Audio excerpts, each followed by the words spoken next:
Good day and welcome everyone. The CBI webinar on effective strategies for SMEs to promote increased consumption of edible foods and dried fruits in Europe. On behalf of CBI and our guest speakers, it is my pleasure to welcome you to this webinar. My name is Meert van der Gaas and I am a program manager at CBI and I will be your moderator for today. But before we actually get started, let me just quickly run you through the GoToWebinar, which is actually the tool that we are currently using to host this session. It is actually a rather simple tool with only a few elements of importance. Kindly be informed, we cannot hear or see you, so you can wave at us, maybe even shout at us, but really we won't be able to notice, and this is not on purpose. However, you do have the option to pose questions in the question panel. And we really encourage you to do so throughout the whole session, but also during our Q&A at the end of this webinar. So we will do our best to answer all the questions you have during the session or at the end of maybe afterwards in written form if we run out of time. Finally, please be informed that in the background there's also another CBI colleague of mine available who is here to answer some of the questions you might have. Similarly, this webinar is being recorded. It will be published on our website and YouTube channel for further review or sharing, as well as the PowerPoint slides. Finally, at the end of the webinar, we kindly ask if you can complete a short survey to share your feedback. So with that being said, whether you are already exporting, just starting to explore the opportunities to export to Europe, or whether you're just curious about the latest trends and strategies in the nuts and dried fruit markets, you are here in the right place. Over the next 1.5 hours, we will share successful strategies to promote edible nuts and dried fruit consumption in Europe. We will discuss relevant market trends and give you a practical tips to really increase your presence on the European markets. However, I am not here alone. And it is my pleasure to introduce you to our 3 wonderful speakers who really know this industry inside out. So Vladimir, Jillian, and Kees, can you quickly turn on your camera to show our audience what you look like? All right, excellent. So after a short introduction from my side, we will hear from Vladimir, who is an international product market analysis working for EU Tips and Authentica Global. And Vladimir has extensive knowledge of the processed food sector and is working together with his colleague Alexander Jovanovic as leading market researchers for the CBI studies on processed fruits, vegetables, and edible nuts. It's great to have you here. And next we have Jillian, who is the CEO of the World Macadamia Organization, which is founded in 2021 to really represent the macadamia industry, address some of the global growing global supply. And Jillian has experience developing, implementing programs that increase demand while engaging with key stakeholders in the sector. And today she will also share a little bit more about opening markets for macadamia nuts in Europe. And she's actually joining us from New Zealand. So thank you so much, Jillian, for being here today. Finally, we will hear from Kees, who is the Director of Global Trading and Agency and Nuts2, based in the Netherlands. And Kees is an experienced nut broker in the international markets with strong expertise in cashew nuts and macadamia. And he was involved in founding the African Cashew Alliance, promoting cashew export from Africa. He's also the ambassador for the International Nuts and Dried Fruit Council, INC, and board member of the Dutch Dried Fruit Association. So welcome, Kees. So as I just mentioned, we really want to make sure, we also really want to hear from you. So again, make sure to use those question panel throughout the session, maybe introduce yourself via the chat. And maybe to kickstart this session, let's just do, I'm quite curious to hear where you are from. So let's maybe just do a quick poll. And if you can then indicate where you are based.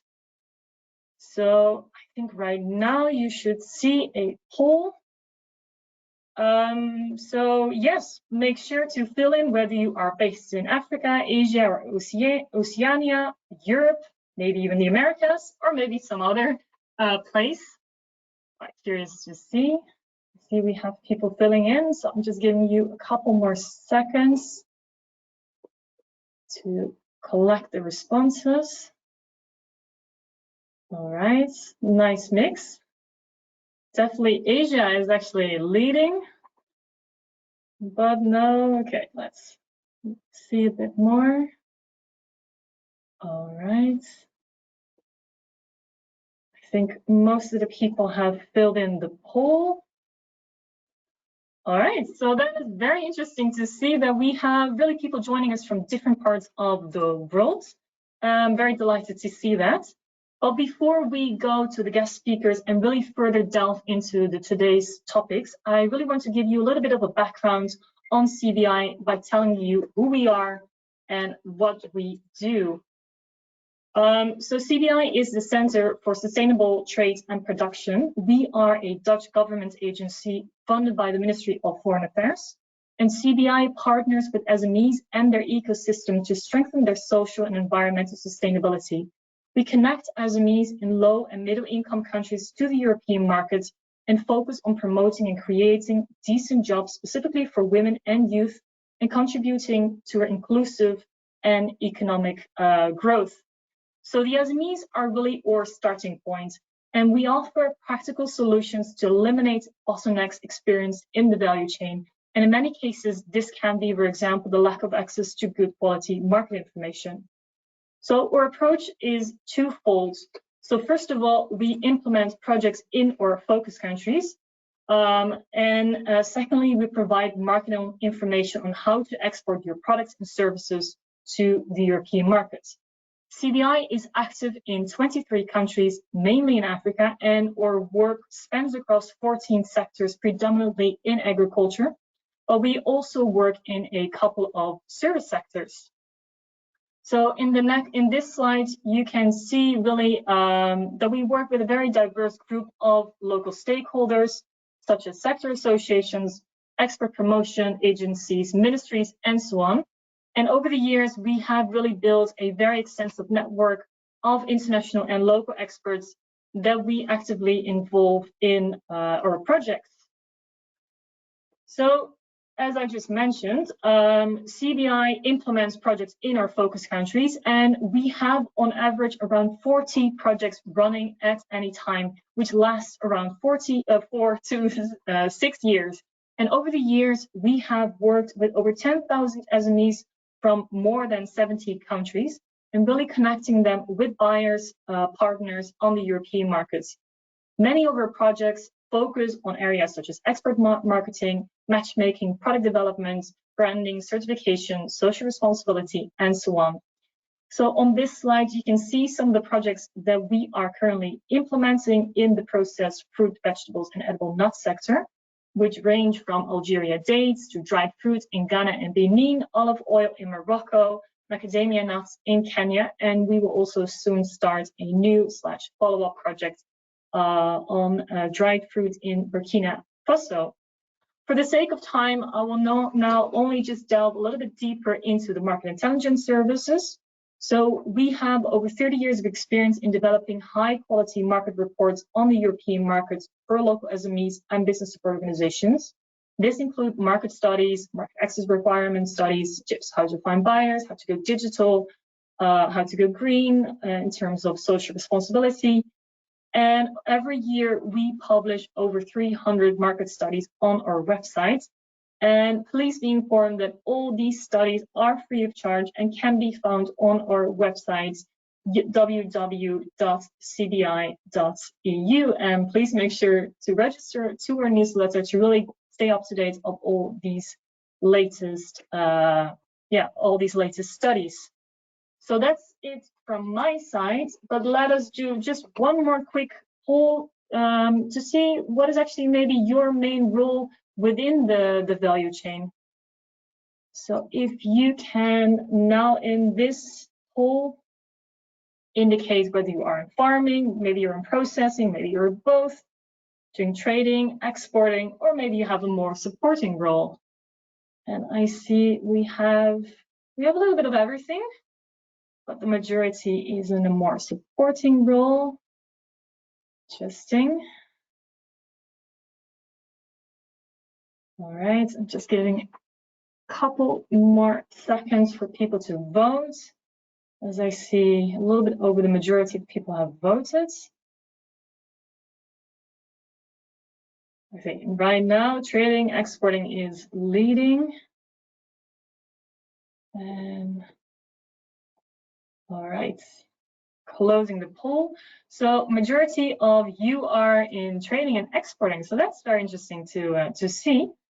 So with that actually being said, I now want to give the floor to Vladimir, who will share actually more on the main market trends, expectations in the edible nuts and dried fruit sector. So Vladimir, the floor is yours.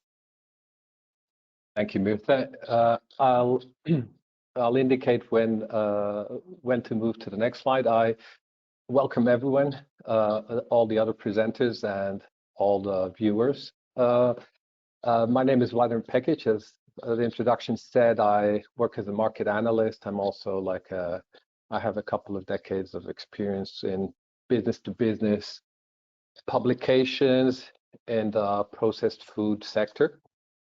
And essentially, with my colleague Alexander, we have been working on many of the processed fruit, vegetables, and nut studies that CBI publishes, as Mirtha mentioned a moment ago.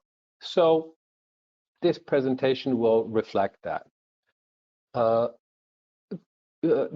perfect. As regards to the topics, I listed the three types of topics that we'll be addressing. You can see on the slide. What essentially I did is I extracted information from multiple studies that CBI published, whether macadamias, almonds, cashews, groundnuts, or dried tropical fruits, like dried mango, dried pineapple, and dates. And all these studies, they were written in different, let's say, years of the past couple of years, and they also contain a component about the trends that are influencing consumption and exports to Europe. So next slide, please. So one of the trends that emerges across all these studies, and the studies will be listed at the very end of my presentation at the last slide. Also, there's a general CBI study on trends in processed fruits, vegetables. Well, the studies indicate that more and more European companies are requesting sustainability certification and audit schemes from their dried fruit and nut suppliers to ensure that food imported into Europe, I think it's the next slide, to ensure that food that's imported into Europe is produced in a sustainable way. So there are many certifications that are now required, and not all of them, or audits, they're not all equally important. So we do have, I grouped several that are important, like social and ethical impact, like the SMETA, SEDEX audits, or the AmFRI BSCI audits are very important, but there are also more niche ones, like fair trade or fair for life standards that are not essential if you're not going for that segment of the market. If selling organic is important or a possibility for you, and you're targeting a country in Europe that has an organic demand for organic products, the EU organic certificate is clearly important. But also some buyers might insist on like AB France certification, Soil Association for the UK, or Demeter in Germany. So there may be specific requirements. There's some also general environmental aspects, like ISO 14001, or you could have even more niche ones like Planet Proof or in-house eco marks from some private label companies.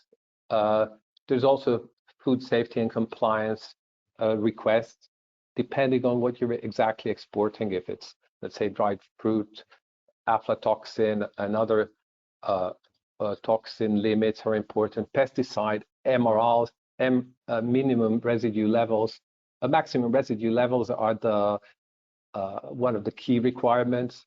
And keep an eye on alert trends from Europe, which show shipments from your commodity, why they're being stopped, so you can keep on top of that. Also, there are corporate due diligence laws that are becoming a norm, but mostly for large importers in Europe, who have very deep supply chains. Larger importers must map social and environmental risks beyond just certificates. Next slide, please. So essentially, these are just like some small tips, like for exporters as best practices. Don't presume, right? What a buyer needs, you should directly ask each key buyer what they accept and what they need. This also helps you avoid overextending and over spending. Also, you could have overlaps in these requirements, certifications or audits. So some companies may accept one and the other interchangeably. If you're going for organic, the EU organic leaf is key. Of course, add specific certifications if a big client wants it. If you sell fair trade lines, certify the requirement, the required certification, obtain the required certification your buyer wants. And if you want to add additional, or you're in a position to add sustainability certification to your packages, you can consider the Forest Stewardship Council certification, for example. Next slide, please. Okay, another trend that's important, and there's a misspelling of trend, I apologize.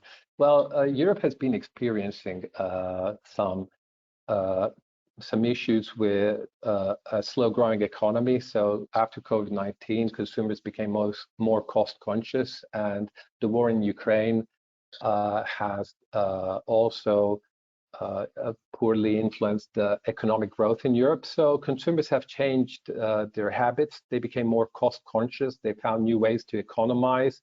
So generally, exporters to Europe who have found ways to get their products to the European market in a cost-effective way become more competitive. So what matters is to become cost-effective for Europe, because something that's cost-effective in another region, in the US or Asia, might not be as cost-effective in Europe. For example, Europe has specific requirements about recycling, packaging. So maybe moving to a mono-material or a paper barrier pack might turn out to be more cost-effective for specifically Europe. Next slide, please. Another important trend is that we see sugar consumption decreasing in Europe. Consumption is gradually declining, and the European Commission expects sugar consumption to decrease annually by 0.2% throughout until 2035, according to the outlook for 2024-2025 published by the European Commission. An interesting trend is that dried fruits are being used as a sugar replacement and a source of healthy fiber, nuts as well as a source of healthy fiber. And Europe is witnessing a surge of these innovative fruit and nut snacks that often use also clean and clear label claims like no added sugar, high fiber. So make sure to build on the natural benefits your product offers. There are also new products that are being used. I think maybe we can move to the next slide, that because producers and exporters are diversifying their offer. So they offer like not only dates, but date syrup or date paste, let's say date bread, or dried fig producers are now offering dried fig chips, which are not only produced, they sound similar to dried figs, but they're produced from matured figs, but they're sliced and baked in ovens, so they avoid contact with soil, which reduces the aflatoxin risk and rejections from European border authorities. Also important to keep in mind is that most European consumers want to improve their habits. Surveys showed that. And nut suppliers, for example, can also benefit from a trend of rising demand for fortified protein snacks, protein consumption by European consumers. Essentially, dried fruits and nuts are products that nature produced in a, let's say, packaging that is very advantageous to suppliers, because nuts contain many healthy fats like oleic acid. They're great sources of vitamins and minerals, and dried fruits don't lose their fiber, right? Consumers are really eager to consume more fiber for healthy digestive systems. And finally, dried fruits and nuts are minimally processed, which is also what many European consumers are seeking now. Next slide, please. Our fourth trend is that exporters and suppliers can seize upon is that there are now these new processing technologies and snacking options. What's critical about all of these trends, maybe what I would say, is that these trends are fluid, and as the pace of life changes and macro events change things, by seizing upon a trend early, you can gain advantages. So we can see dried fruit producers experiment, for example, with rehydration to increase the water content in certain types of dried fruits to make them easier to chew. We have many new roasted nut products or coated products with innovative flavors. Consumers are keen for new types of nut butters, so that's an additional product that dried nuts, nut suppliers can delve into. The plant protein demand is growing. Keto diets are gaining in popularity due to their health, so marketing the oil quality of nuts is an easy thing for exporters. And there are new convenient formats for snacks and popular formats like fruit and nut bars and balls for on-the-go consumption. Next slide, please.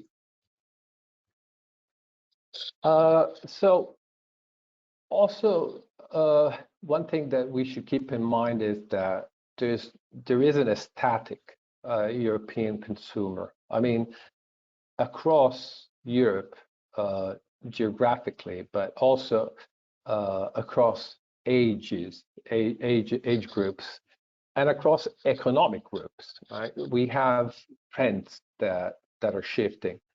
So keeping an eye, essentially, yes, the product is that you're exporting, it is a dried fruit or a nut, but the way that consumers perceive them, or the way that they want to consume them or incorporate them into their lifestyle, they change. So it might be the same product, but a different presentation or a different approach to selling that product may be practically super compatible with what your end consumer group expects. So we have some of the tips I would include from our studies, CBI studies, is that you should keep an eye on major lifestyle trends in Europe. Why? Because this can get you very early into some rapidly growing market, and by obtaining a dominant position in one of these rising trends can help you establish your presence, your brand, your gain entry with big buyers. Another thing to keep in mind is that many European consumers are now also foregoing or substituting the traditional lunch breaks. Either that could be because they're working from home, so maybe they snack at home or they snack at work. But the key factor here is that these are usually there's a rising demand for healthy snacks, whether these are nut bars or fruit and nut balls or salads with nuts. So there's a shift going on in the market from what we perceive as a traditional European lunch. Nuts and fruits also are used increasingly as ingredients. some consumers are opting out of highly processed food, and they want dried fruits and not to use in their vegan or vegetarian diets as a baking ingredient and salad mixes, so forth. Finally, there are very large opportunities in the breakfast market segment, which is, I think, constantly being reimagined as consumers also move away from, let's say, a more traditional sugar-loaded, highly processed, industrialized cereal mix. Consumers want not only more natural, high fiber, low sugar alternatives, but they also want to create their own breakfast cereal mixtures at home often. So this is an important segment. Next slide, please. And essentially,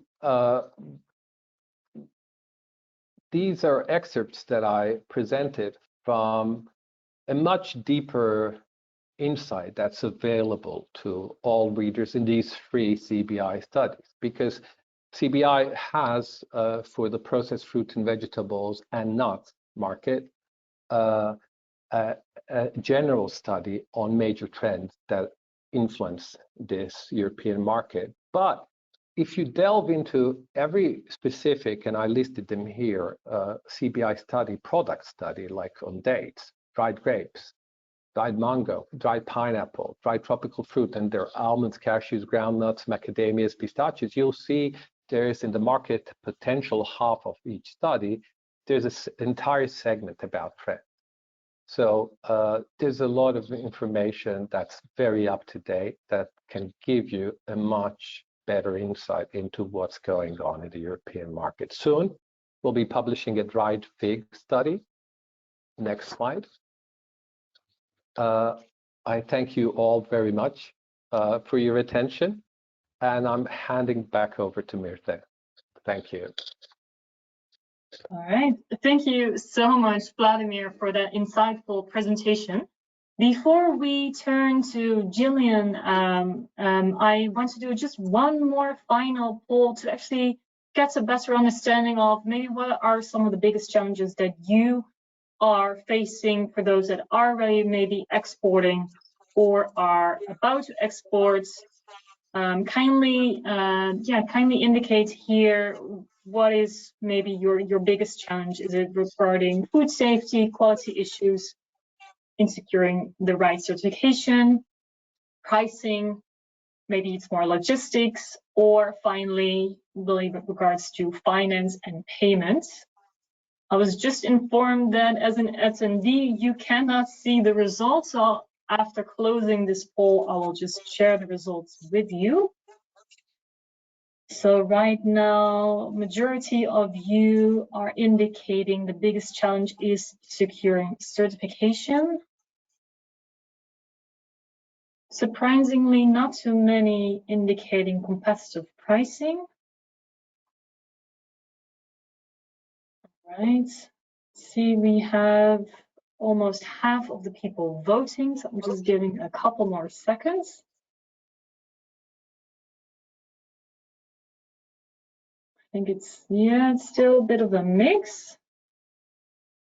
Let's see. All right, I think most of you have voted, so I'm going to close the poll. So the far majority of you, which is 33%, have indicated that your biggest challenge is securing certification, followed by food safety and quality issues. Then the next is finance and payment. Fourth place, it is freight and logistic problems, and 4% are indicating competitive pricing. So maybe this is also some food for thought, maybe also interesting for our next presenters. So I now want to give the floor to Gillian.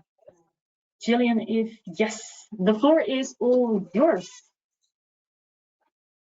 Thank you for the introduction, and thank you for the honour of being able to present to you all today. As mentioned, I'm Gillian Lang, the CEO of the World Macadamia Organisation. You'll see on the next slide that our purpose is to stimulate demand for macadamias and to support their premium positioning through collaborating with the industry globally. We currently have 8 countries represented in our organisation, and in some instances, all of the countries are represented. In some cases, it's part of the country, and certainly for Kenya, we have probably about 30 to 40% of the macadamia industry are currently members of the World Macadamia Organization.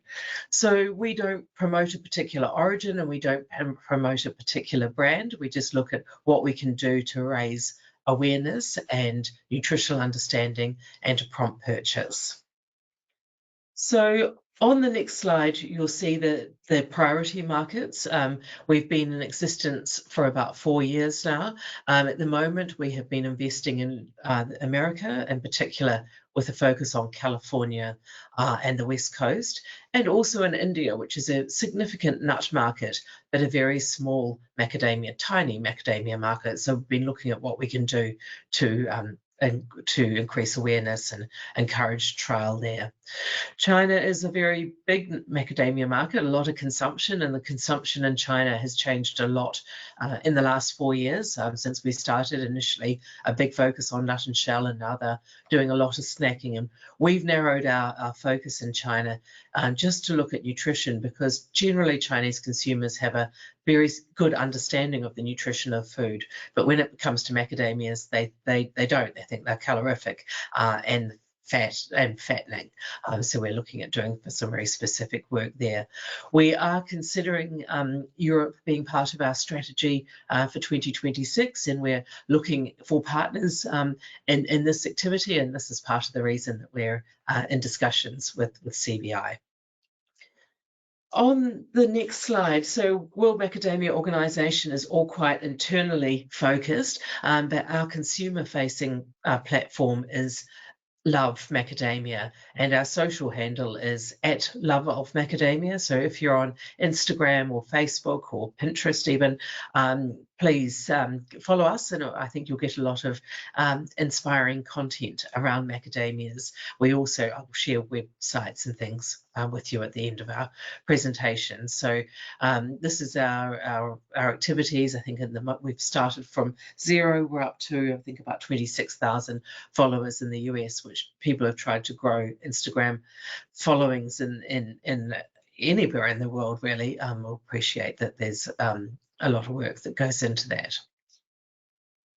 I'd now like to pass to one of our partners, Kees, and he'll talk about his organisation and give an overview of the industry structure.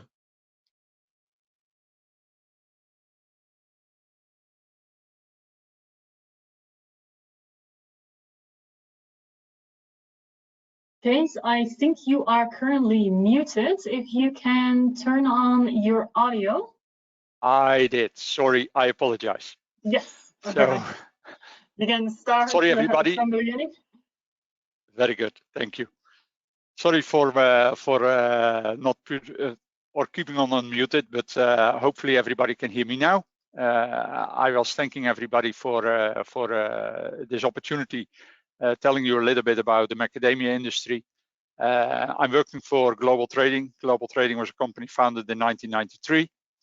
The goal is to create transparent supply chains, connect origins, suppliers with end user customers, and share our knowledge and views about the world of nuts and dried fruits with our partners worldwide. Over the past 3 decades, we built many long-term relationships based on trust, commitment, and knowledge. And we are very proud to be one of the independent leading sources of information in the world of nuts and dried fruits. With our passion, commitment, and daily presence in the value chain, we have created a unique position in the market. Our focus is on cashews and macadamias, and our focus area of production is coming from Africa. Can I have the next slide, please? I would love to tell you a little bit on the supply and demand of macadamias. And when you look at this 2024 supply map, you see where the macadamias are produced and processed.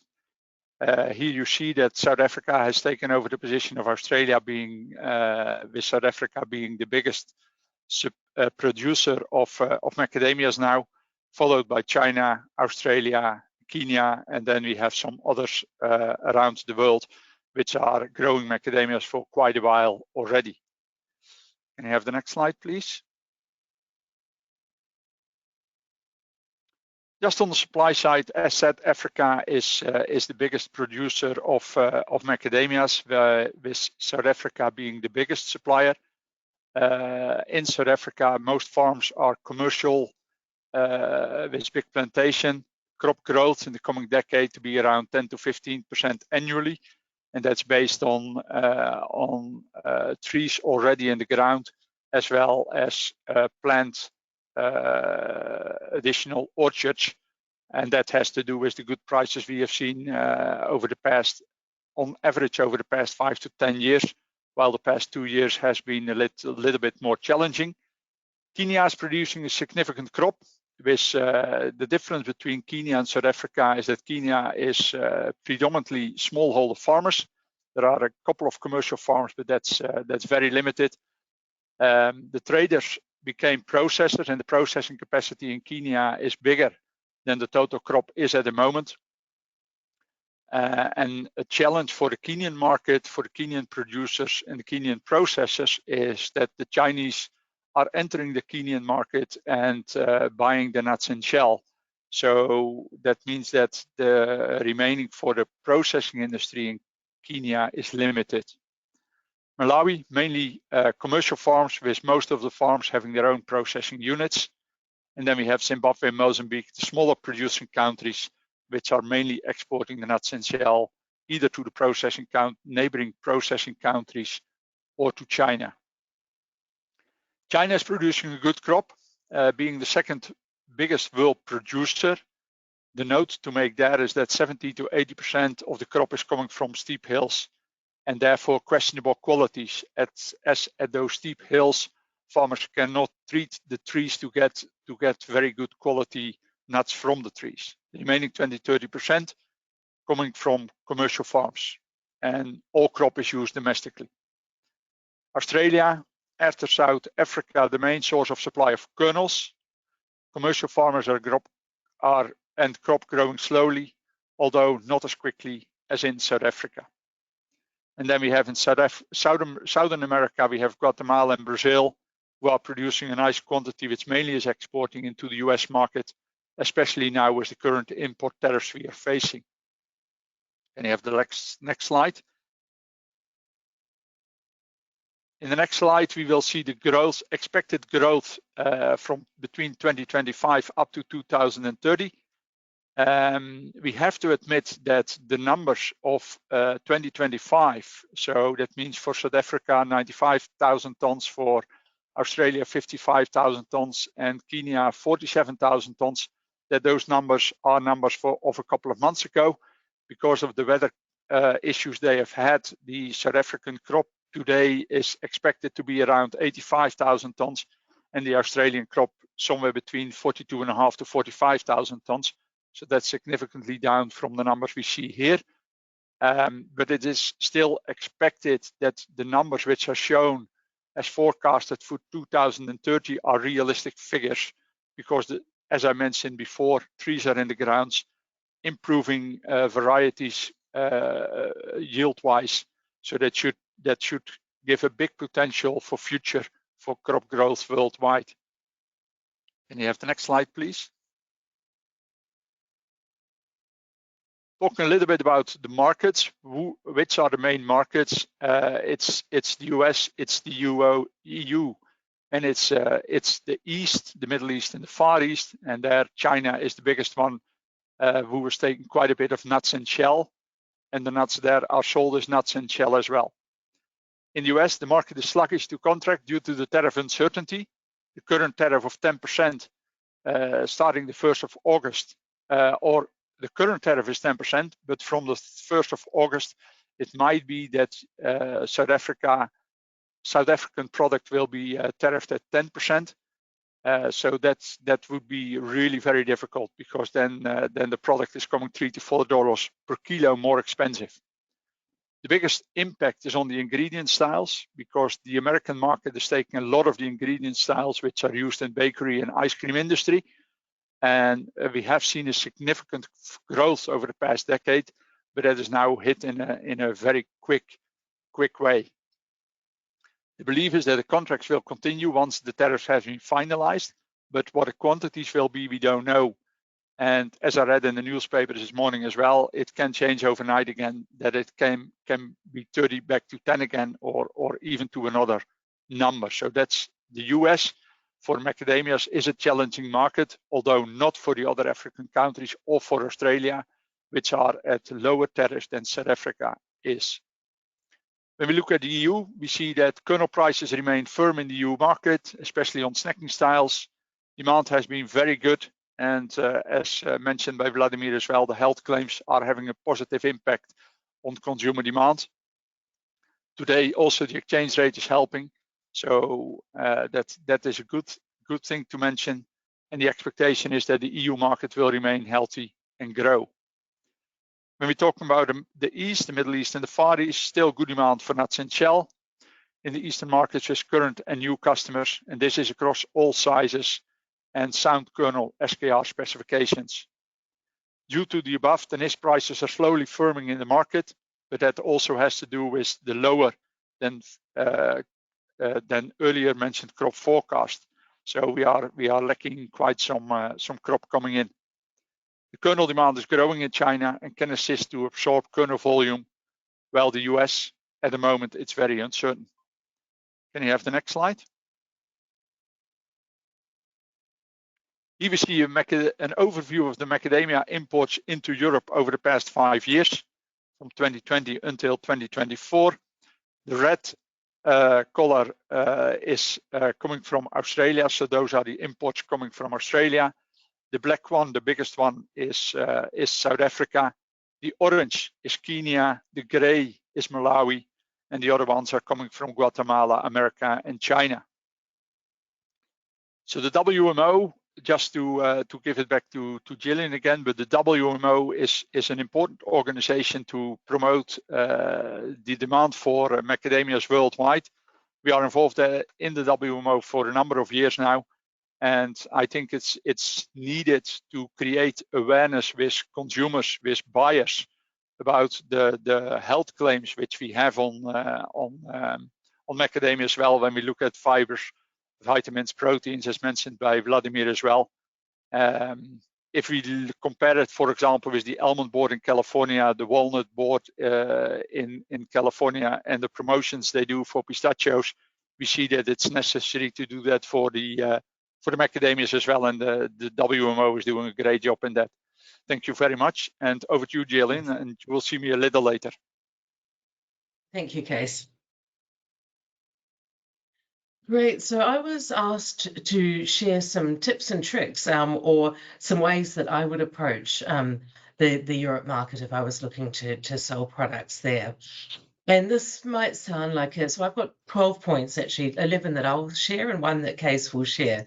But the first one, and this will not come as any surprise to anyone who's been in marketing, is to really think about consumers and their needs. You know, when we target products to people, the deeper the insights we have, the more connected they can be. An example I have of this is when I lived in Shanghai in China, and we were looking at how we could increase consumer sales of butter. Butter's not well known in China, and but we thought that there was an opportunity based on a number of key trends. We decided to go into the home of people who were super users of butter, and there was this lady whose home we went into with a translator. My Chinese is not very good, and we sat down and we chatted to her for some time. We talked about butter, and she showed us all her WeChat photos of all the amazing baking that she had done. She was a real super user. And in the course of this conversation, something came up about her talking about the cow's lining and the stomach lining of the cow. And it was really just through the translation and through unpicking that, we realized that even though she was a super user of butter, she thought that butter was what we would call lard, the lining of or it was part of the cow rather than part of the milk. And this was just a real aha moment for us, that actually, butter comes from milk. It's not animal fat as such. And that was a real insight. The other insight, after she showed us these amazing recipes, we said, can we go and see your oven? And from my perspective, an oven's a big thing in the kitchen, and we were looking forward to seeing her oven.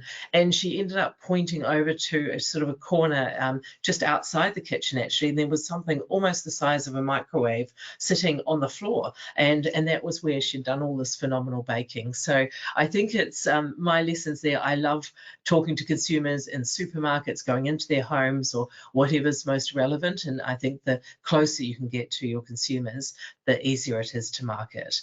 One of my favorite techniques is to write a persona, so to tell a story about a person and one person, and say, I'm talking to this one person when I do my marketing or create a new product. Here are 4 segments. Your segmentation is also core to marketing, and another way to think about consumer needs. And this is my understanding, or my high-level view of perhaps some of the core segments that would be relevant to macadamias in Europe. On the next slide, and this again is kind of, if you like, core marketing, is, and I call it the magic marketing formula, which is you need to look at consumer needs, so understand people's needs and what's happening, but also look at what you want to sell. In this case, for me, I'm wanting to sell the concept of macadamias, and so you really need to look at the strengths of what macadamias bring in this case, and it's the needs plus the strengths that equal the opportunities. And I think often you see people, I sort of call it marketing by lists, sort of saying, our product's got this and this and this and this and this, and it could do this, it could do that, and they're not often strengths of your product, they're just things, that attributes of them. So I'd really encourage to think about the strengths. As to say, I look at the why macadamia level, but you might be looking at the why X origin or why your brand, and really think about what your strengths are, how that matches with needs, and what the opportunities there are. I have included a QR code there for a British trends expert called Julian Melliton. He did a presentation probably about 18 months ago on the 8 key trends and why they are opportunities for macadamias, or the 8 areas of strengths for macadamia nuts. If the QR code isn't working, it's on YouTube. If you type in macadamias and Melliton, I'm sure it will come up. And if you have any issues, feel free to drop me a message. On the next slide, so we're thinking about needs, we're thinking about the strengths. The next area is really, well, it's not even a belief, it's a known point that health elevates, and people will pay more if they think a product is healthier and more natural. And macadamias, I think, will always have, I actually hope will always have a more premium price, probably versus other nuts, most other nuts at least, and probably other offers. So I think we need to find the segments of consumers who value health, and also make sure that there's a connection between macadamias and health. And I'll talk a little bit more on the next slide, which is the nutritional delivery truths that we focus on in the Love Macadamia program. So, and look, as I say, we could tell you 15 good things, or we could try and tell the consumer 15 good things, but people don't remember 15 things. In fact, they will remember subsets of different things. So if you're marketing macadamias, and certainly when we are, and we encourage all our members to keep to what we call a tight narrative. But this narrative is very, very, very aligned to consumer trends. So I'll talk through both the nutritional narrative, and so the strength of the nutritional delivery of macadamias, but also how it connects to emerging consumer needs. So the first one is good fats. Macadamias are full of good fats, and they are particularly high in monounsaturated fats, so oleic acid, like olive oil, like for the Mediterranean diet, is a monounsaturated fat, and also omega-7, which is palmitoleic acid, which is also a monounsaturated fat, which we don't know a huge amount about, but it's very unique to macadamias and a couple of other food types, and we're looking to do more research and understanding. But we know that it's good. It's probably good for mucous membranes, or the membrane of the skin, both internally and inside the body. And on the surface, but overall, monounsaturated fats are good fats. Macadamias, we also have omega-3 and omega, which is a polyunsaturated fat, an essential fatty acid, which means that you have to get it from your food. You have to ingest omega-3, and then it's a little complex, but we have a really good ratio between omega-3 and omega-6. And omega-6 is kind of, you want a little tiny bit of it in your diet because it gives you an inflammatory response, like if you scratch your skin or whatever, but you don't want too much of it. In our current modern day diets have way too much omega-6 in them. So we have a very healthy ratio of omega-3 to 6, so you can get your omega-3 without getting too much omega-6. Omega-6 is linoleic acid, which is the bad seed oil acid, fatty acid, which is increasingly in the media. The good news is that consumers are becoming more educated on good fats overall, and so are starting to understand why you need good fats in your diets. I often end up saying we're the avocado of the nut world, and people, there's lots of reasons for that parallel, but nutritionally, avocados have done a great job on the good fat story, and macadamias do have the highest level of those good monounsaturated fats. There's a few other nuances. For example, if you're going to eat a bowl of berries, if you want to get the fat-soluble vitamins in those berries, you need to have a good fat with them. So that might traditionally be yogurt, but also macadamias. If you have those with your berries, that will get those vitamins which you're ingesting to actually be good for your body and to be able to absorb the vitamins. Macadamias are also a huge consumer trend on good fats, and we should face into fats as our recommendation. The second area is low carbs. Macadamias are only 10 on the glycemic index. They are low in carbohydrates. People are very interested in what's going to spike your blood sugar, and macadamias largely don't spike your blood sugar, both because of the low carbohydrate content and the good fats. And often, increasingly, people are looking at combining foods or combining good fats or things like nuts with other foods to help flatten out the blood sugar spike, which increasingly there's an understanding that, particularly for people who are pre-diabetic or for people who are wanting to manage inflammation, that's key.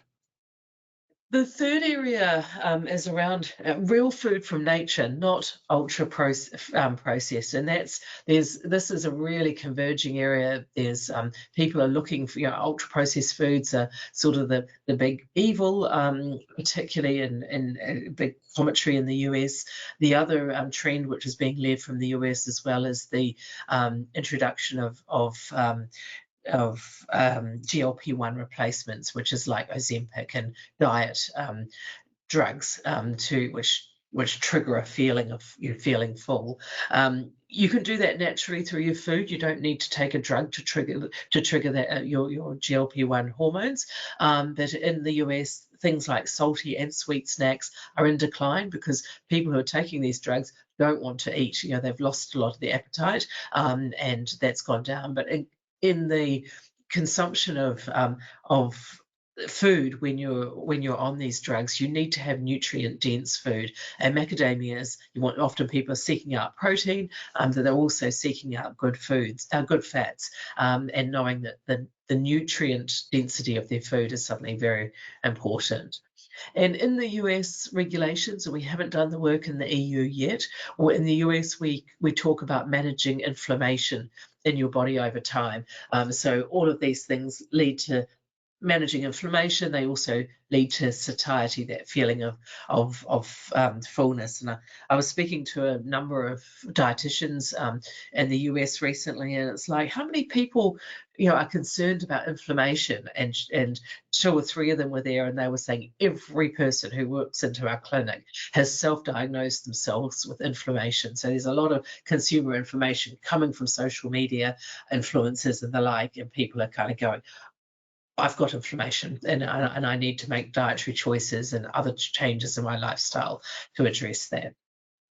If we focus, the next slide is actually is just an example of what we've done in the US, and this is just particularly our PR activity.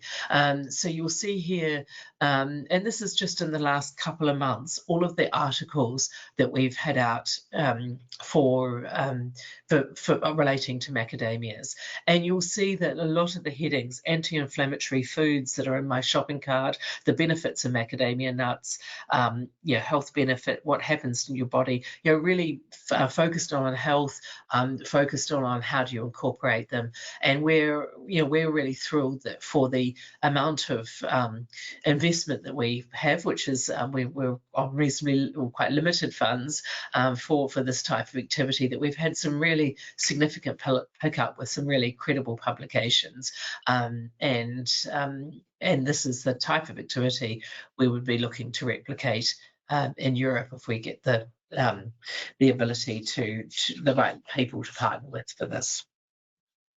So just an example of needs plus strengths, and healthy positioning and how it can show up. The fifth area, and this is a little bit complicated on the next slide, is talking about picking where you want to be in the product life cycle. And this is actually work of Julian Melliton, who I referred to, and he, the dotted line there is the sales price, the selling price per unit, or price per kilogram in this case, and the brown line is the volume. And really what Julian is saying is that for macadamias, particularly if you believe or hope that the price will be strong in the future, is that you want to pick products which are early in the life cycle. So, and in this example here is a macadamia butter there. So this is the category of nut butters. And as you go through, there's a cashew butter and in this case, Skippy, a peanut butter. And Skippy has huge volumes, but the price per kilogram is low. And really, we should look at segments where the price per kilogram and the opportunities for macadamias are there. For anyone who is WMO members, Julian has gone through about 40 categories and recommended which ones he sees as opportunities for macadamias. And it's not always the categories that you think. For example, but that information is there for our members. The next area, and this is really as close to what Vladimir mentioned in terms of certifications and things. In Europe, we know that consumers care about sustainability. They absolutely the highest care factor, I think, in the world is in Europe. And also probably the highest amount of skepticism. You don't want to say something that's not true. You don't want to greenwash. You need to be upfront and credible and have data behind your things, behind your areas. So to me, I think in Europe, sustainability is table stakes. It's something you have to have. But there is also opportunities to differentiate in Europe through sustainability positioning as well, particularly in some of the markets. I look at spend more time in the US, and there's some great brands there like Good Sam who have differentiated on small farmer holdings, and they've done I think a fantastic job of being cross-category and building a brand initially through online channels, and now there's quite a lot in bricks and mortar stores as well. So, but in the US you can get that differentiation maybe with the table stakes are not quite as high there.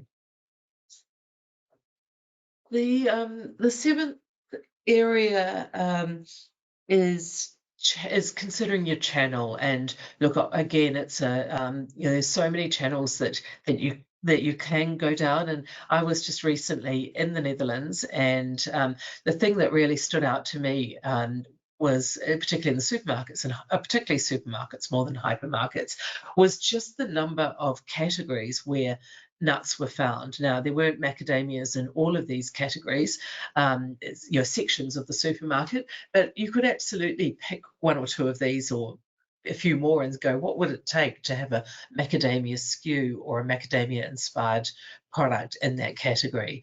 And so, in the vegetable section, which I've never really seen in many other countries, there was pine nuts and nut and seed mixes and other things to go on salads in the vegetable section. In the baking section, unsalted macadamias, and actually maybe not so much in the Netherlands, but you do see in many other countries unsalted macadamias, as a baking addition.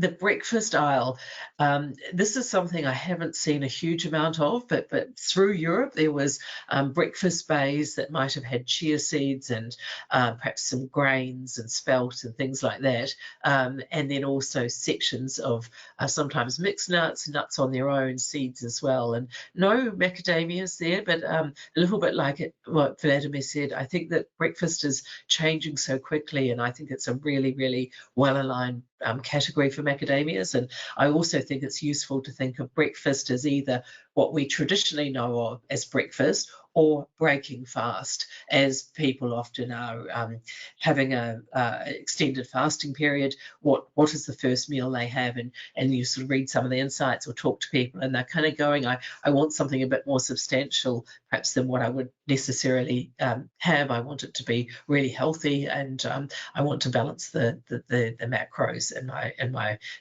the first food I consume after having not eaten for 12, 14, 16 hours.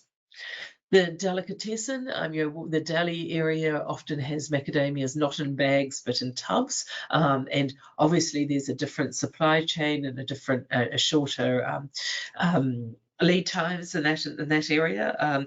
I was fascinated to see that in most countries, if you're going to say a mixed nuts, you have to call the name of the product that is got the biggest quantity in it, but in the Netherlands you could call it a macadamia nut mix, and macadamias might have only been the third nut in the list. So that's very different regulations to other parts of the world, but and I think a good sign that macadamias were often being called out as a special macadamia mix, even though there were other nuts in there as well.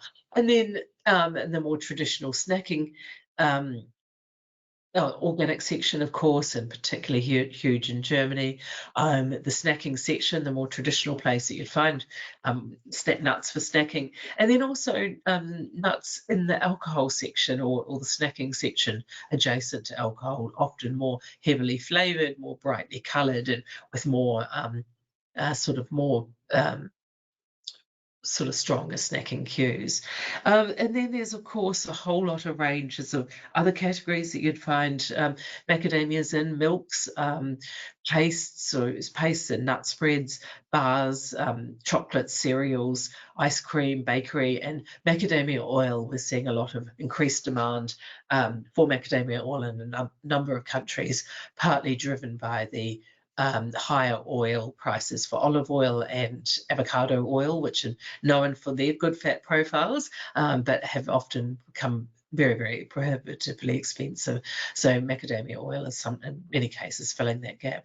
Macadamia oil is great. It's got a really neutral taste. It's got a really high smoke point, and it's got a really good nutritional profile. So we expect that macadamia oil will move from being just in cosmetic space to much more in the food space in the future.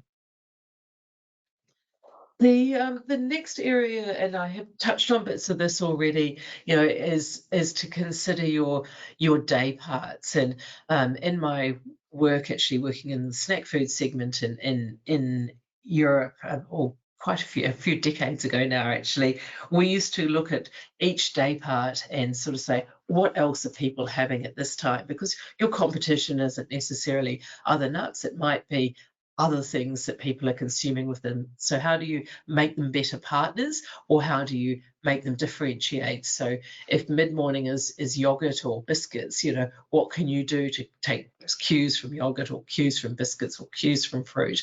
But really considering the day parts, and depending if you're making a consumer brand or if you're partnering with contract manufacturers or other things, but really thinking about what is not just who's the consumer, but what day part, what occasion, what needs do they have, what else is on there, is in their consideration set at that time.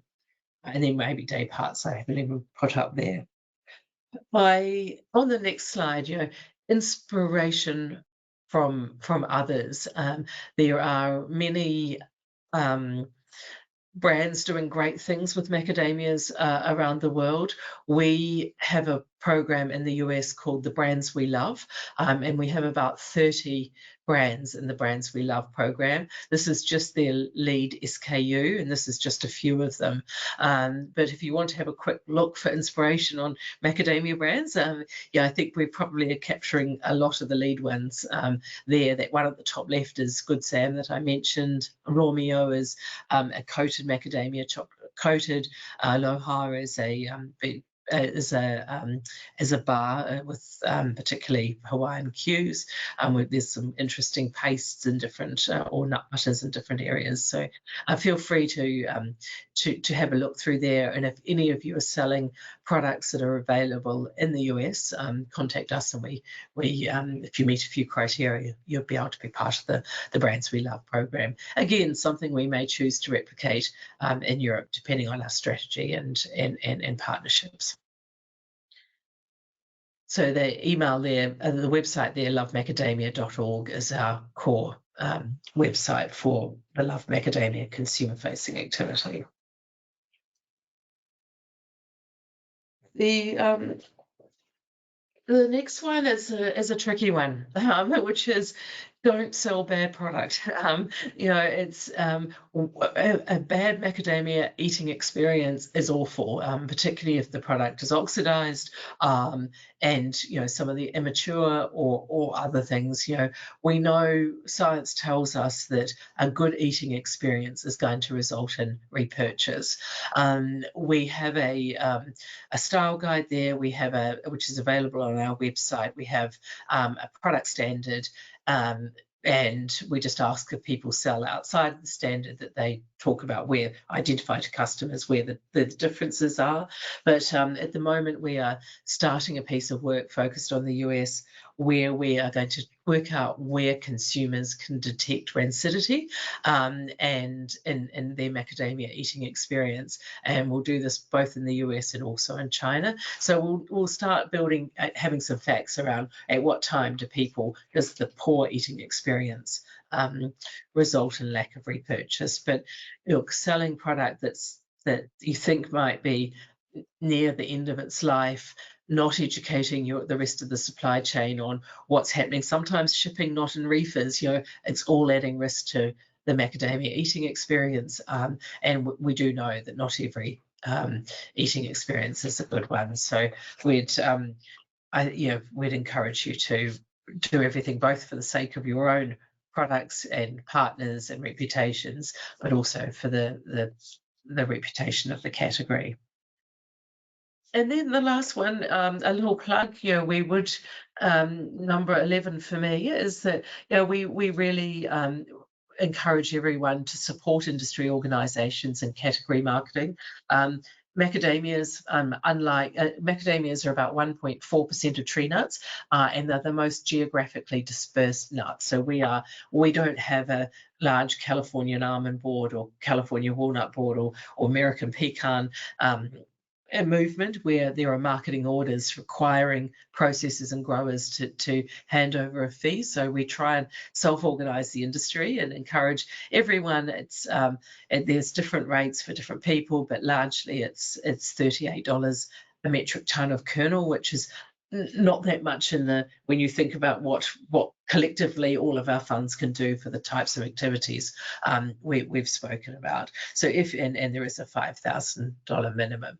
But if you'd like more information about the membership, you can find that on the World Macadamia Organization, or send me an email at the end. But we need people to be more aware of macadamias, their health benefits, and to increase trial and repurchase. We see so much opportunity in Europe, but at the moment it's a scramble to work out how we resource and fund it. So I encourage everyone to be part of that. I'll pass back to Cees now just to make some final comment. Thank you very much, Gillian. I appreciate. Yeah, but we were also asked what are common mistakes when you deal with nuts and dried fruits in general, but also macadamias, and especially from Africa. What we have seen in the past is that we were dealing with cashew or macadamia suppliers who had quite a strong business plan. They had a beautiful factory, they were certified, etc., etc., but they forgot about their sales. So they didn't have a sale outlet. So they were looking for buyers while they had a beautiful product already. So our strong recommendation in that one is make sure that in your business plan you include a sales plan for the product you're processing as well. Another point which is picking up over the past years quite a bit because of the monopoly position of shipping lines is that one has to work closely with logistic companies or shipping lines to make sure that transit times are manageable.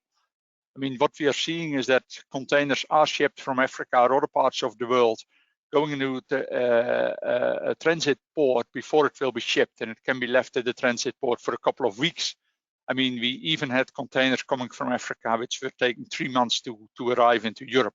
So you have to make sure with a product which has a shelf life of 18 months or 2 years that you're not losing too much time on logistics or on transit times. Another important point when dealing with trading around the world is that you control on fulfilling commitments in time.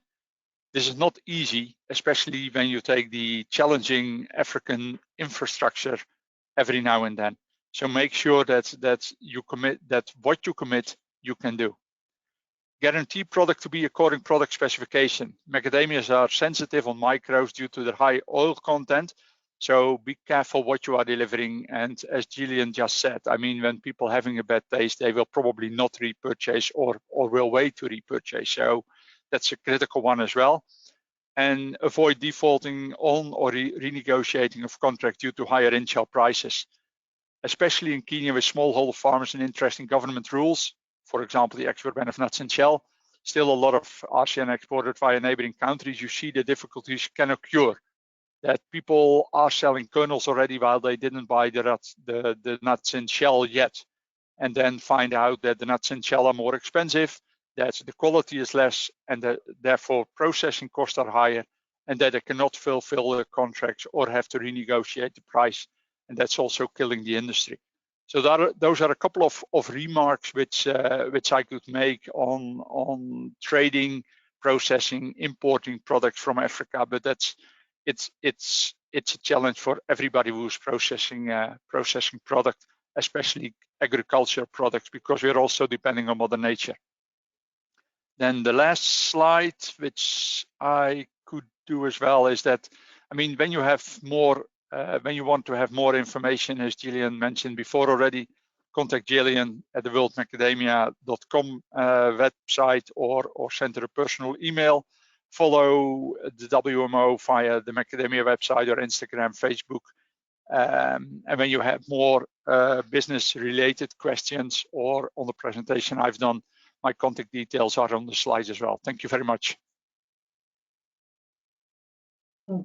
Okay, thank you so much, Kees and Gillian. That was very insightful. I really completely, I really resonate with what Gillian explained about placement being very important as well. I think she really did some good research about the Dutch supermarkets, because I really recognize when you go, for example, to the baking section, you also see some category of nuts where they're very priced, let's say maybe twice or triple the prices of what you would see in other sections.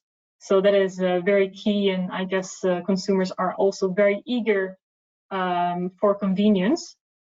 So now I would like to open the floor for questions. Our audience is a little bit shy regarding questions, so really make sure to use the question panel for any questions you may have. We actually have a very first question, which is a little bit a different product, but focusing on pistachios.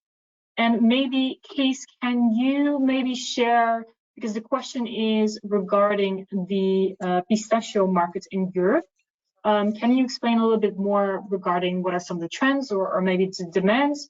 Do you see any changes there? Yeah, I can tell you a little bit more about the pistachio market, although we are not an expert in that. As I mentioned before, I mean, cashews and macadamias, those are the backbone of our business. But I mean, on pistachios, we're doing a little bit as well. I mean, the European market is mainly focused on product coming from the US. And the main reason for that is that we, back in the 90s or early 2000s, we have had quite a number of issues with Iran on aflatoxin issues. So it was even banned to import Iranian pistachios at that time. So then the supermarkets and the buyers switched all to US origins as the issues in aflatoxin were significantly less. So I understood that this is a product coming from Uzbekistan. So if you want to enter the European market, I mean, aflatoxin will be the first question you will get. But I mean, the European market is quite a big market for pistachios, mainly in Germany and Holland, I would say. But also when you look at France and Southern European countries, there is demand. I mean, if you have any further questions specifically on trading, I mean, feel free to send me an email or give me a call. Right. I hope that answers the question. I actually have a question to you, Gillian. In your presentation, you explained a little bit about the importance of storytelling. So storytelling regarding maybe origin, farmers, sustainability in building this kind of maybe brand loyalty. Can you explain a little bit more how that works, and how can maybe SMEs with maybe a bit more of a limited budget still craft a compelling narrative? Or do you see it's better for them to maybe join some of the already existing initiative of other sector associations or other industry leaders? Yes, absolutely. Consumers love a story. They want to know what's behind their food product, you know, and especially probably if the product, they know that it's not local to their own continent. So, you know, we sort of talk about those dual trends of people, of the farmer market trend. I'd like to go down, you know, to buy food within a kilometre or, you know, 10, 20 kilometres of where I live. I'd like it to come from the farmers in that area. But if it hasn't come from that, then they would like to know where, often to know where it's come from, or to know, or open and receptive to the story behind that. It is a segment, it's a, you know, a niche. We know that when people are buying macadamias, they don't start with what's the origin. They start with, you know, is this going to be a good tasting product? And you know, origin marketing, particularly for a product that is so geographically diverse and doesn't always have continuity of supply. I think a lot of people who have buyers and things who have gone down the origin track have actually stepped back from it. So often, you know, if you go into Costco and buy a a bag of macadamia nuts, and I don't know how they get away with it, but they list about 15 countries as this is product of, and list, I think, every possible macadamia growing country, and maybe a couple that I'm not even so sure about. So that's the way that they've, to get that continuity of supply. As Case touched on, continuity of supply and making sure we fulfill contracts is really critical. But step back from a consumer perspective, I think it depends on who you're selling to. But if there's a way to connect and tell your story, or to help the people on selling your product, there's definitely a lovely space for that. Great. And so, Case, you already explained some of the challenges or that people might be facing. So someone is actually asking, can you explain really what other kind of really like common issues that you see that you experience with suppliers from Africa who really want to sell their products in Europe? And would you have any, like additional recommendations? I mean, you already explained some, but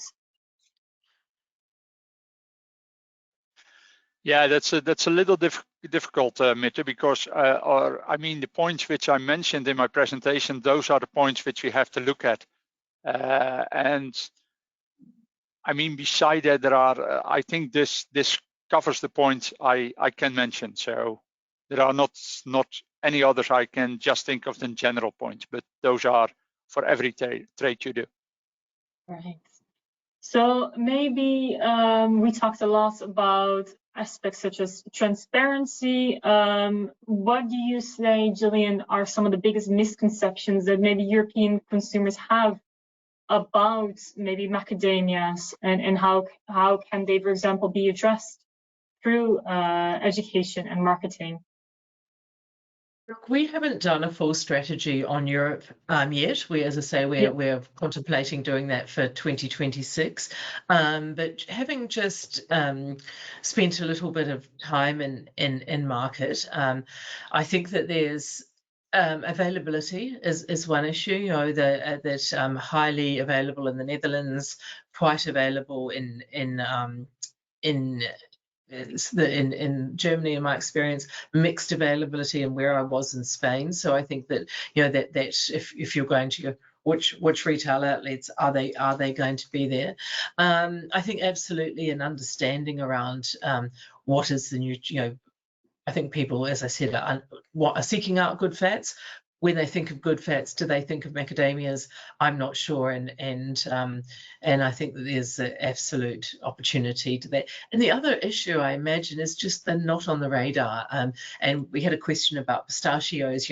Pistachios have done a fantastic job and of working together as an industry. They have very big budgets, but they've done a lot of consistent messaging, and then they've probably got a couple of tailwinds with influencers and the likes, which sometimes we catch the wave, and they've catched a wave around Dubai chocolate, and really pistachios are everywhere, but people have them and they know that they're high in protein because they've done the other groundwork as well. So I do think you want to look out as an industry generally and kind of go, which waves can we catch? But at the same time, you do need to have foundations under there. But I think we do hear that there's quite a lot of growth in the likes of Poland and other sort of Eastern European countries, probably. And I hear that I think the high disposable income population of Poland is going to exceed the UK in a number in just a handful of years. So I think that there's probably interesting new consumers we can get to as well. All right, thank you. Maybe a question to you, Vladimir. We talked a lot about online promotional messages on health benefits of nuts and dried fruits, which are really in line with the modern diet. But how would you say consumers can easily find the ones that are based on clinically proven advice and are not misleading? So it's actually not an example of greenwashing. What should they look out for? Thank you, Mirte. I'll add just a little bit to also a previous question about some maybe hurdles for exporters, let's say from Africa.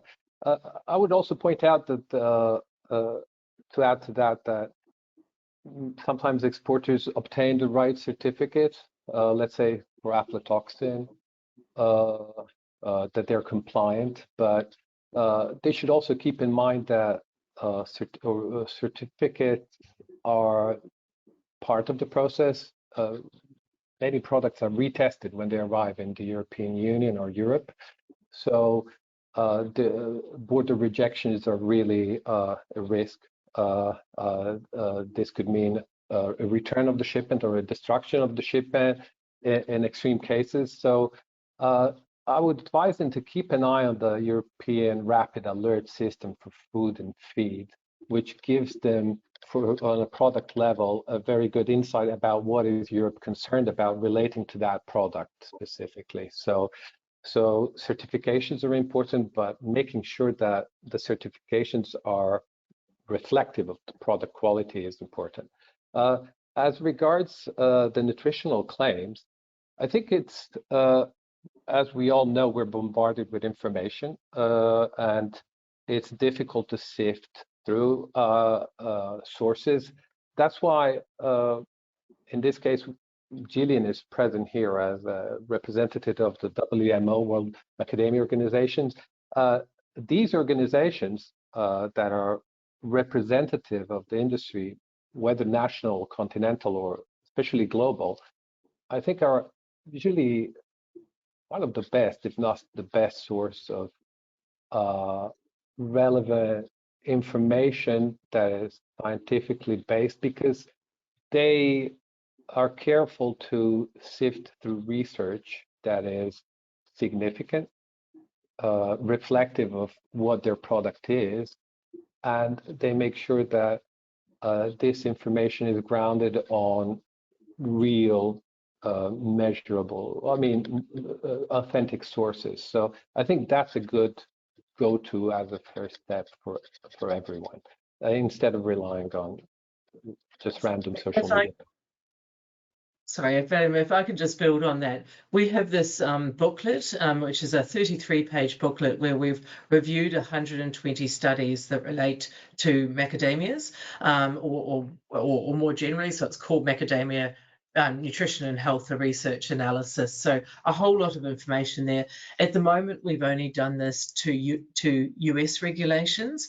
We haven't, and we've done it for India and for China. We haven't done it for EU regulations, but that will certainly be part of our workflow if we start focusing on Europe in the future. But still, there's each study is linked, and it's a good way to see, even if you can't pull what we can say out of it, a good way to find all of the studies. And this is the 3rd edition. We review it every year and update it. Excellent. Maybe a question to either Gillian or Kay. So the question is actually regarding the demand of cashew nuts in relation to macadamia. Do you see, are those kind of like competing nuts, or is it quite separate? Is demand for both of these products growing? This one is for you, Gillian. Okay, great. Look, we know that from a consumer eating experience, people see cashews and cashews as the closest nut to macadamia. So we know that there's when the people think about it, and I think it's that sort of slightly mellow, creamy taste. Macadamia is often described as buttery with a soft crunch, but cashews are also kind of quite mild taste and quite a soft crunch as well.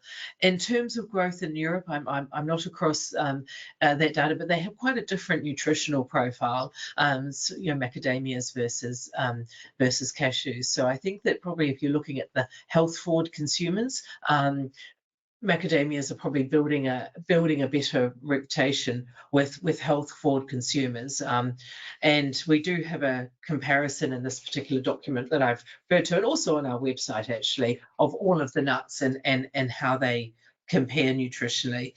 So the fat profiles are quite different, even though the eating experience is quite similar. Macadamias, cashews are much bigger than macadamias in terms of market segment size. Okay. And cheaper. That is why it's yeah. taking more attention. Yeah. Okay, so there is one question regarding the preservative levels for organic. Not sure who of you, but feel free for those who could answer this question. So the question is, can you say something on preservative to ensure the quality of the product on arrival? So what is maybe the level of, yeah, especially for organic products? Case, do you want to, so we do have product standards, and from my understanding, additives, are not part of that. I think the biggest thing is to for macadamia quality is to take the air out, to nitrogen flush or flush with a gas, to make sure that the substrate that you ship in is really is thick, and also the temperature, as Case touched on.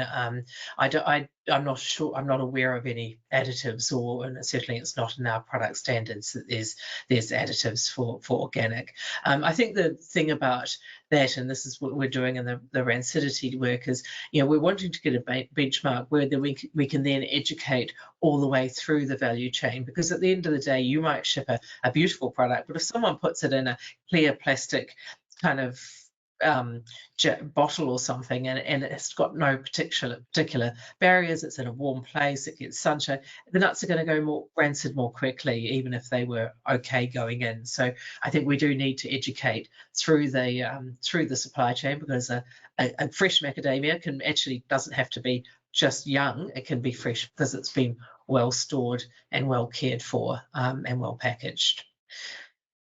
Yeah, probably I can add on to that. I mean, store it under ambient temperature, as Gillian said, when it's vacuum packed in a dark place. I mean, don't put it in the light, because that's having an impact. But then it has a shelf life of 18 months without a problem. But when you do not follow up those requirements on storage, then it can turn rancid quickly. Never freeze a macadamia, because that will create, I mean, then you really will be in trouble because of the oil content of macadamias. I mean, when you then take it from the freezer later on, it will turn rancid within 3 to 4 months. All right, good final tip from both of you. We are actually at the end we have run out of time, so we are really reaching the end of this webinar. There's still a couple of questions that we are unable to discuss right now, but we will follow up in written form. So I really want to thank you all for joining us today and for your active participation during this webinar. A big thank you to our speakers, to Vladimir, Gillian, Case. Thank you so much for sharing your valuable knowledge and practical tips on today's topic. And I really hope you found this discussion inspiring, and that you're leaving with useful strategies to really grow your business and connect with new consumers, buyers. And if you have any further questions for us, or if you want to deeper dive into the topics covered, feel free to reach out to us via the contact details listed here, as well as the earlier shared contact detail listed by Gillian and Case. Please don't forget to check out the additional resources available on the CBI website to support your export journey. And I wish you all a great success in your business endeavors, and look forward to welcoming you again at a future CBI event. Have a wonderful day. Thank you. Thank you.